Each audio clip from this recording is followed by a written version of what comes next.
Welcome to KJ Badminton Parental Coffee Talk. Today we will spend some time discuss about what does it cost to groom a kid into a badminton player. First thing first, it is about time. That's a significant amount of time that we need to invest, both the parent as well as the kid, because you will need to spend a lot of time in the training, a lot of time traveling, playing competition, and some time going for sparring, and eventually lots of other activities. So overall, it is pretty time consuming. So for those parents who is having different type of careers, might play out differently. I give you some example. I'm a multinational management team, and my workload is very high. My workload is very, very high, and it takes me hours on a daily basis to accomplish my job. But again, my advantage now as an employee is I'm working from home since the MCO, and I have been able to be a little bit more flexible in sending kids to the badminton training, the competition, and so on. Because I can actually bring along my laptop and continue to work so long that the job is delivered, the job is accomplished. So that's the advantage on my side.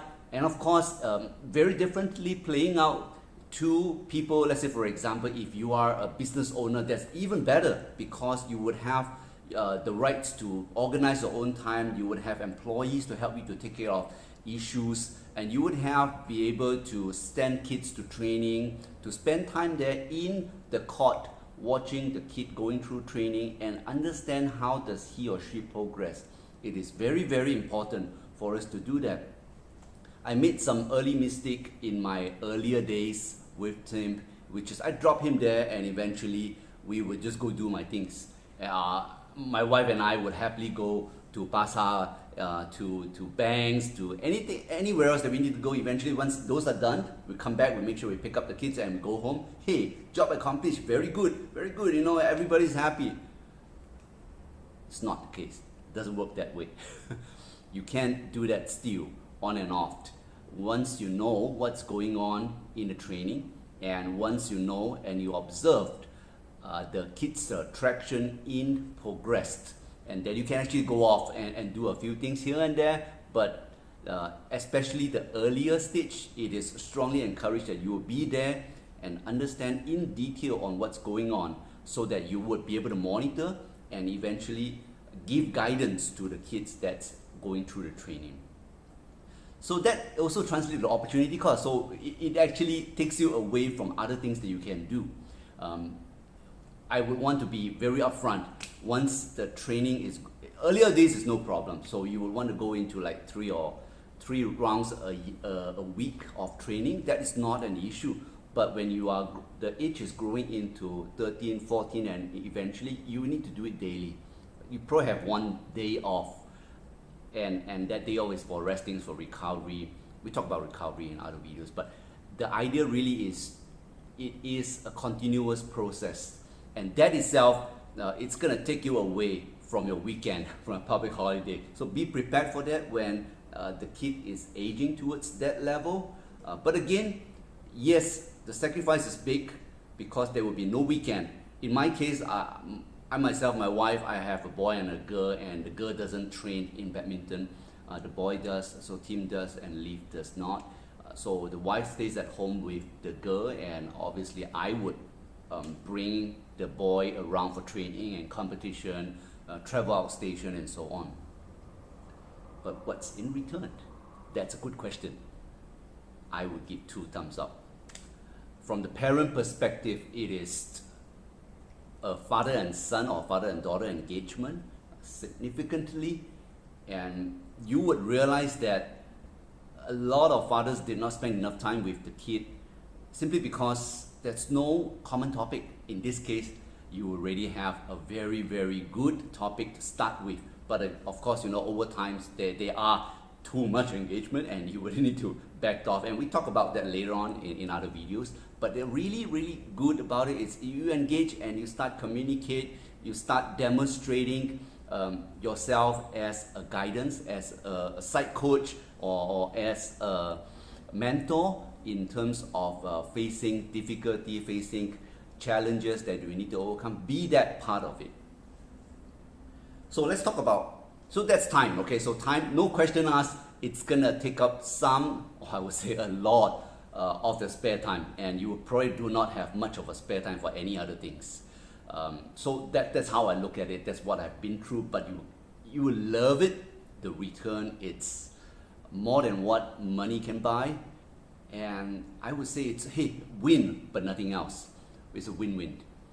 In terms of cost, so what does it take to groom a badminton player? There's a few sections of it: training, then you would want to have equipments, then of course you need courts for training, then you will need transportation and going into a competition. There's quite a number of things that's involved here. Let's start with training. Training, depending on the area that you're in, depending on the country that you're in, it varies differently. I'm going to base upon KL as a Klang Valley environment here. So training, when the kid is young, you would want to go for two types of training. So there's a one-to-one type. One-to-one means that, hey, there's one coach and your kid. And it would be detailed guidance down to the level of, hey, how do you position your hand? How do you do your footwork? The coach is 100% attending to your kid, but nothing else. So that would definitely be more expensive. A typical training cost for that an hour is about anywhere between 50 to 170, 180 ringgit an hour. Yeah, you get me right. That's the cost. An hour. That's because coaches' qualification varies from a very entry-level coaches all the way to ex-national level coaches. So that itself gives you a different variance of what to expect. Why do you want to invest that much in it, and so on. We talk about that in other videos, but yes, that's about the cost. So I would say once or two times a week. I would say 2 times when you start out with your kid. Go for like 2 times a week, once one-to-one class. That's my recommendation. Every parent will have their own view. Please talk to the parent and understand what it takes. So then of course there's group training. So after you go to one-on-one, the objective for the one-on-one training obviously is to fine-tune your skill, is to get your footwork correctly, make sure your movement, your body, it's all handled correctly. And with that posture, with that skill, with that touches, with that footwork, of course you want to go and play. But in one-to-one, who do you play with? You have no friends to play with. You don't want to play with your coach because there's no point. Level is too big, too huge, right? The gap is too huge. And what we really want to do is get into a group training, and eventually in the group training they will still do standard exercise. They will have multi-shuttles.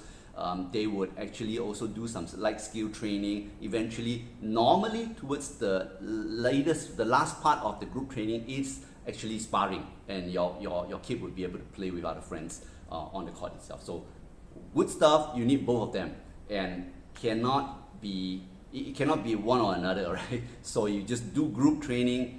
You don't get the fine-tuning, the detailed guidance, but you just do one-to-one training. You don't get the sparring and playing part of it, the fun part of it. So in the beginning, my advice is, hey, let's say for example, your kids just started, you do not have the real basic yet, so go for that one-to-one training more, because you want to fine-tune it first, get it right, get into the court and play, and get it right, get into the court and play. So you need a balance of those. So once, and of course, when the kids grow and the mastering that scale part, it's more or less there, you can reduce the frequency, then go for more group training. So group training, what does it cost for group training? Group training normally will cost you about, again, depending on the area you are, 60 to 100 ringgit per session. And it depends on the group size, it depends on the location, it depends on the coaches. So it varies. So figure out on what you want to do with it. So that's training. That's training. Badminton court, it's also another topic. If you are staying in a condo, let's say for example, in my case, I stay in a condo. So what you see here, it's a condo, and it does have a badminton court in the condo. What I need to do in older days, I do it less now because my kid has grown. I book the court in badminton court in the condo and invite the coach to come in. Some coach would do that, some coach would not do that, so it depends. So even you go for one-to-one training outside of your place of living, you can still utilize your local or your condo's badminton court to do some revision. Let's say, for example, you just want to throw shuttles, depends on what the coach has taught, and you would just do the same to your kids, like throwing shuttles for him to practice, do more strokes for him to do lobbing and so on. You can just still use the court, so it will save you some money in renting the badminton court. And also very convenient, just go down there and you can do it. But if you don't have one in your environment, in your living environment, go find one that's nearest to you and be buddy with that court owner and get the ease of it if you really need a court, right? And of course, nowadays many of them have gone electronic, so it's quite convenient. Okay, so that's badminton court. And of course, if you were to go out and do the rental, it will be anywhere between 15 to 25, depending on location, depending on time of the day that you are renting. Generally speaking, you need a racket, you need a bag and some shirts, pants, and more important, shoes. Shoes are very, very important. So all these things, I would say a racket would cost you anywhere between 100 ringgit to like 1,500 ringgit, depends on how much you want to spend on it. But for kids, please don't be so lavish. Teach them the value of investment, teach them the value of not needing big brands for winning. You don't need it. I'm telling you, you don't need 1,500 ringgit racket to win a competition. If I give you one, it also will not make much of a difference. But again, I would say those are things that you need. To start it up, you will need at least 3 rackets. 2 rackets when you start it up. Okay, when you go into competition, at least 3, preferably 4.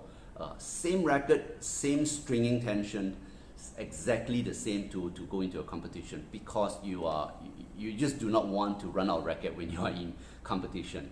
But again, it would not cost you much on the equipment in the beginning, but when you moved to a later part, let's say for example 12, 13, 14 years old, you're doing daily training, you would consume a lot on shoes, because you want to have a good pair of shoes in order to go into training, because you're doing it daily basis, and you want to have a good shoes to protect your leg, your foot, your ankle, your knee or whatnot, to make sure that it is not deteriorated so fast with a normal pair of shoes. So up to you on what brand you want to go for. I'm not gonna recommend any brand, but go for the high end, the top end of the brand for the kids, because they need protection over that.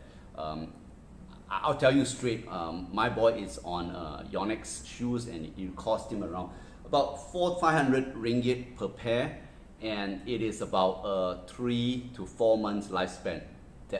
That is real. So you would expect to spend about 1,500 ringgit, at least for my case, for shoes alone. If you do not have that, you would see in a longer term, medium to long term, you will see more deterioration on the knee, the ankle, and so on, right? So you really don't want that. So invest on good pair of shoes. Racket, it's really up to you. Depends on which type of racket, what brand do you want to go for.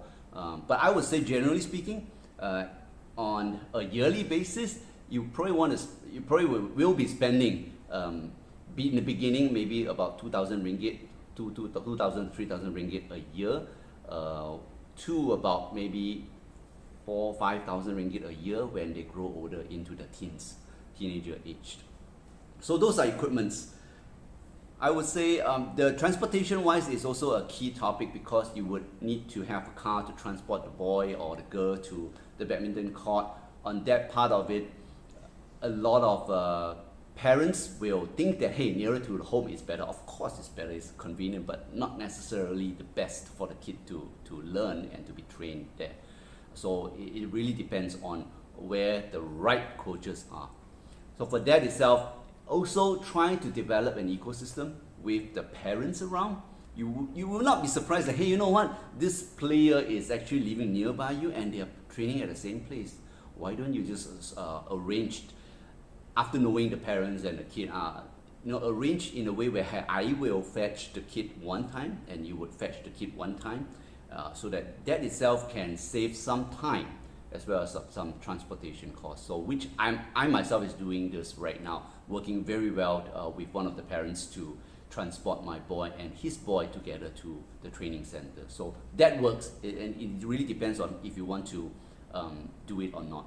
So Then the other cost of competition, it's about not significant, I would say, competition, unless you're traveling overseas, you're traveling outstation locally. I would say in the beginning of the journey, you would do your competition like every 3 months, 2 months to 3 months. You just go out there and gauge yourself on where you are, look at how other players are doing, how are they progressing, and eventually you would understand where you are, and at the same time to fine-tune the sections that's being picked up by the opponent and where you lose points, right? So that's very, very important, very, very key to ensure that you learn and you grow. So all in, I would say the cost of spending on badminton training in the very beginning, on the early stage, easily a 1K per month when they are younger. That includes all the training costs, the training costs, the rental costs, the badminton court rental, the equipments, whatnot, right? So 1K a month, you would need to spare that money. It's a lot of money to many people, including myself. And of course, when they grow older, when they grow into the teens and they are really into getting serious, they really want to pick up the pace, then the investment will actually grow higher and higher, right? The cost will go up to like 2K, 3K, 4K. Yeah, so it is normal to see that happening, but in return, it is significant. It is really, really significant because the engagement is there, the bonding is there, and better still, your kids will spend less time on gadget because they are occupied with the badminton activity. Yep, so that pretty much sum it up, but I always think that if there's a will, there's a way. It might sound like, hey, it's a lot of money, my goodness, how can we afford that? I started with that thought process too. It's like crazy, it's thousands and thousands of dollars they want to spend on it. But that's real, right? Today, in today's economy status, that's the real cost. If you talk to any of the parents, they spend no less than that for those that's going serious about growing a kid to become a player. But again, it's a lot to gain from.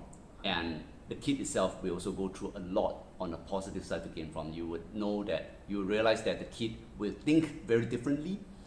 They would open up to more social friends rather than the little gadget and just playing at home. They will expose the value of hard work, because if you don't work hard, you don't get the result. They will understand that and they will need to go do it themselves. So that part, if you ask me, worth all the effort, all the costs that's involved. Thank you very much for your support, and if you have not done so, please subscribe, like and share the video so that other parents can actually learn from it, grow together, and make sure that the badminton standard in Malaysia, and it's gonna rise together as a whole community. Okay, thank you very much. Have a nice day.